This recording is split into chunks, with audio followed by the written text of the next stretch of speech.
నమస్తే, welcome to our channel. నేను పద్మిని, ప్రస్తుతం పాటు సీనియర్ జర్నలిస్ట్ ఇమ్మంది రామారావు గారు ఉన్నారు. మాట్లాడదాం సార్. నమస్తే సార్. నమస్తే అమ్మా. సార్, అల్లు వారి కుటుంబం మధ్య, కొనిదెల కుటుంబం మధ్య ఒక చిన్న వార్ ఎప్పుడు నడుస్తూ ఉంటుంది. ఈగో క్లాషెస్ అనుకోవచ్చు, ఆధిపత్యం పోరు అనుకోవచ్చు. డెఫినెట్ గా ఎవరి కాళ్ళ మీద వాళ్ళు నిలబడిన తర్వాత వీళ్ళ వల్లే మీరు నిలబడ్డారు అని అంటే ఎవరికైనా బాధ అనిపిస్తుంది. రైట్. ఇప్పుడు ఇంకొక ఇష్యూ తెర మీదకి వచ్చింది. అదే అల్లు అర్జున్ అలాగే అల్లు ఫ్యామిలీ వాళ్ళకి అలాగే కొనిదెల ఫ్యామిలీకి మధ్య ఉన్నటువంటి ఫ్యామిలీ గ్రూప్, అది వాట్సాప్ అనుకోవచ్చు, ఏ గ్రూప్ అయినా, ఈ ఫ్యామిలీ గ్రూప్స్ లో నుంచి అల్లు అర్జున్ బయటకు వచ్చేసారని చెప్పి ఒక మాట వినిపిస్తుంది.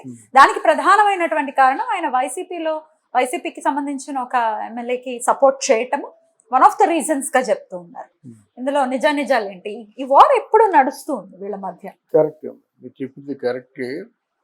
ఎవరికి తెలియని విషయాలు చెప్తాను నేను. చిరంజీవి గారు చాలా కష్టపడే వ్యక్తి.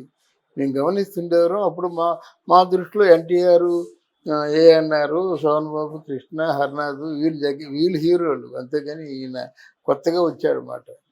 పాండి బజార్లో తిరుగుతున్నాడు కానీ ఎక్కడ అల్లరి చిల్లరగా తిరిగేవాడు కాదు. మంచి స్టైలిష్గా ఉండేవాడు. ఎవరితో మాట్లాడేవాడు కాదు. మనకు ఎప్పటికైనా మంచి లక్ష్యం వస్తుంది అనుకున్నాము. తర్వాత ఆయన ఖైదీ సినిమాకు వచ్చేంతవరకు కూడా చాలా కష్టాలు పడ్డాడు. ఆయనకి ప్రొడక్షన్ మేనేజరు ఎస్పి వెంకన్న బాబు అనే ఉండేవాడు. అంటే మన అరవింద్ గారు అప్పటికి ప్రొడ్యూసర్ అయ్యేంత పెద్ద ఒక ఏదో మా ఊళ్ళో మహాశివుడు అని అల్లు రామలింగ సినిమా తీశారు కానీ అంత అంటే ఫోర్స్గా సినిమాలు తీసే అంత ధైర్యం లేదు. అప్పుడు మరి వెంకన్న బాబుకి ఈయన అరవింద్ గారికి గొడవ జరిగింది. చాలా పెద్ద గొడవ జరిగింది.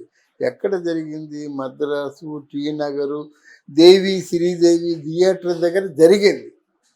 ఆ తర్వాత వెంకన్న బాబు తప్పుకున్నాడు. కాల్ షీట్లు ఆయనే చూసేవాడు. కానీ ఈయన తప్పుకున్న తర్వాత వచ్చారు అరవింద్ గారు. అయితే ఇక్కడ ఏంటంటే మూల పదార్థం అసలైన బంగారం మాత్రం చిరంజీవి గారే. ఆ చిరంజీవి గారు కాబట్టి ఆయన ఎవరు ఊహించని విధంగా ఎదిగాడు. ఆయనతో పాటు ఈయన కూడా ఎదిగాడు. అర్థమైందా? ఇప్పుడు ఎవరు ముందు అనుకుంటే చిరంజీవి గారే నా దృష్టిలో ముందు. బట్ ఎన్నాళ్ళని మోస్తారో, ఇప్పుడు అల్లు అర్జున్ చాలా ఏళ్ళు మోసి ఉన్నారు. End of the day A function కి వెళ్ళినా ఆయనని ఎంతో కొంత టాంట్ చేసేటటువంటి పరిస్థితి ఉంది కాబట్టే కదా చెప్పను బ్రదర్ అని స్టార్ట్ చేశారు. ఎన్నాళ్ళని మోస్తారు ఈ భారాన్ని? అది మీరు చెప్పింది కరెక్టే. కానీ ఇక్కడ ఇదే అల్లు అర్జున్ ఒక సభలో కొంచెం ఎమ్మిచ్యూరుగా ఉన్నప్పుడు మా మామయ్య, మా మెగాస్టార్ ఆ కీచురాల్ని పక్కకు తప్పించి, ముళ్ళ కంచెల్ని పక్కకు తప్పించి, నేను ఆయన ఈ కాళ్ళతో కాళ్ళు చిరిగిపోతున్నప్పుడు కూడా ఆయన మెగాస్టార్గా నిలబడి మమ్మల్ని పూలబాటలో నడిపించారని చెప్పింది అది నిజమే. అల్లు అర్జున్ నిజమే కదా. తర్వాత ఈయన పోటీ చేయకపోతే అక్కడ పవన్ కళ్యాణ్కి లైఫ్ అండ్ డెత్ వచ్చాను. ఒకవేళ పవన్ కళ్యాణ్ ఏ పరిస్థితుల్లోనా ఓడిపోతే ఇప్పుడు 14 సంవత్సరాలు ఎక్కడి నుంచి తీసుకొచ్చి పెట్టాడో అప్పులే చేసి 65 కోట్లు అప్పు అన్నాడు. అప్పులే చేశాడు. ఏం చేశాడు? మొత్తానికి ప్రత్యేక దీక్షతో ఉన్నాడు. ఆయన ఉండడం కాకుండా జనసేన వాళ్ళందరినీ కూడా కష్టపెట్టాడు. ఇప్పుడు ఓడిపోతే ఆయన జనాలకి సమాధానం చెప్పగలరా? అందుకే కదా మన నాగబాబు వెళ్ళిపోయి ఒక 40 రోజులు ముందు నుంచి ఆడు కూర్చున్నాడు.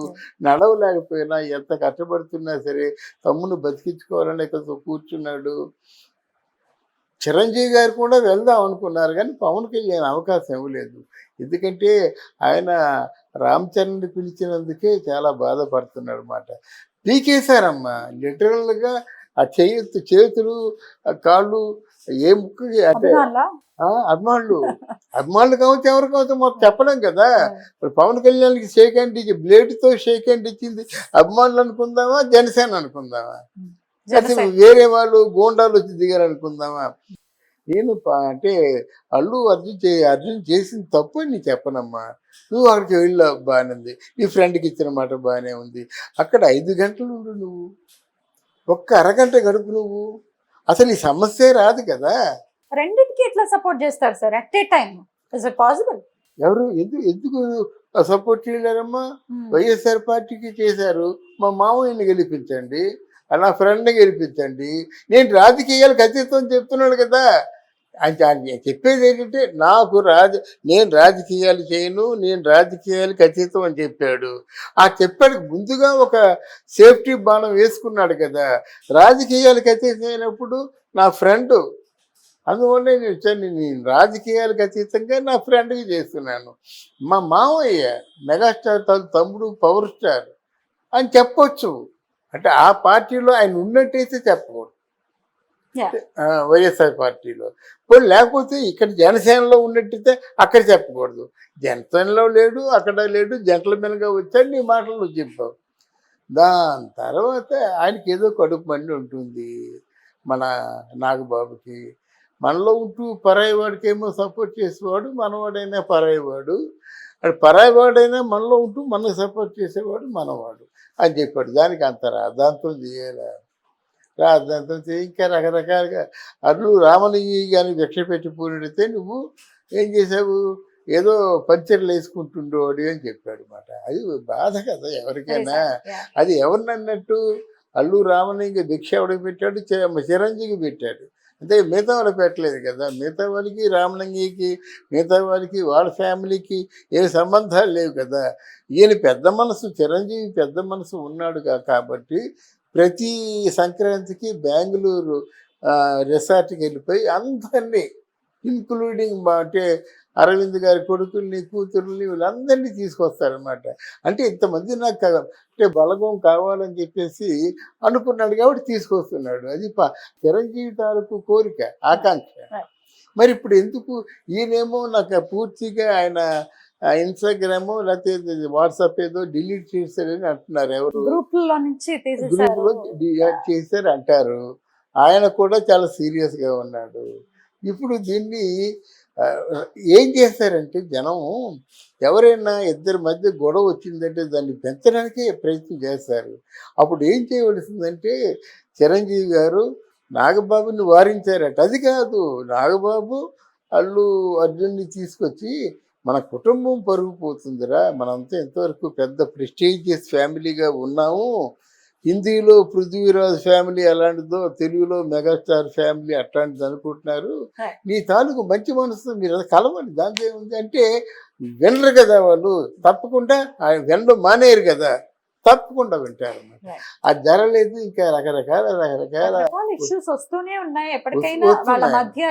అయితే వాళ్ళ మధ్య కోల్డ్ వార్ ఉంది. ఆ కోల్డ్ వార్ ఎందుకుందో వాళ్ళకి తెలుసు. ఒకసారి ఆయన బయటపడ్డాడు. ఎవరు, మన అర్జున్. ఏంటంటే ఏదో మా నాన్న మీద ఏమో చాలా నిందలు ఉన్నాయి, మా నాన్న ఏమో పార్టీ డబ్బు నొక్కేసినట్టు, పార్టీ వాళ్ళ డబ్బు తీసుకున్నట్టు, ఇక్కడ చిరంజీవి గారితో డబ్బు తీసుకున్నట్టు అని కొంచెం బాధగా ఒకసారి రద్దు చేశాడు అనమాట. అంటే అట్లాంటివి ఉంటే ఏమన్నా వాళ్ళు పర్సనల్గా కుటుంబంలో తేల్చుకుంటే బాగుంటుంది, కానీ సభాముఖంగా పర్సనల్గా ఉన్న ప్రాబ్లం దాని మీద కుటుంబం ఎఫెక్ట్ అవుతుంది. ఈరోజు అవి సమస్య పోవాలని కోరుకోవటం మినహాయిస్తే తప్పకుండా డెఫినెట్ గా అవి సాల్వ్ అవ్వాలని కోరుకుంటూ థ్యాంక్ యూ సార్. తప్పకుండా థ్యాంక్ యూ.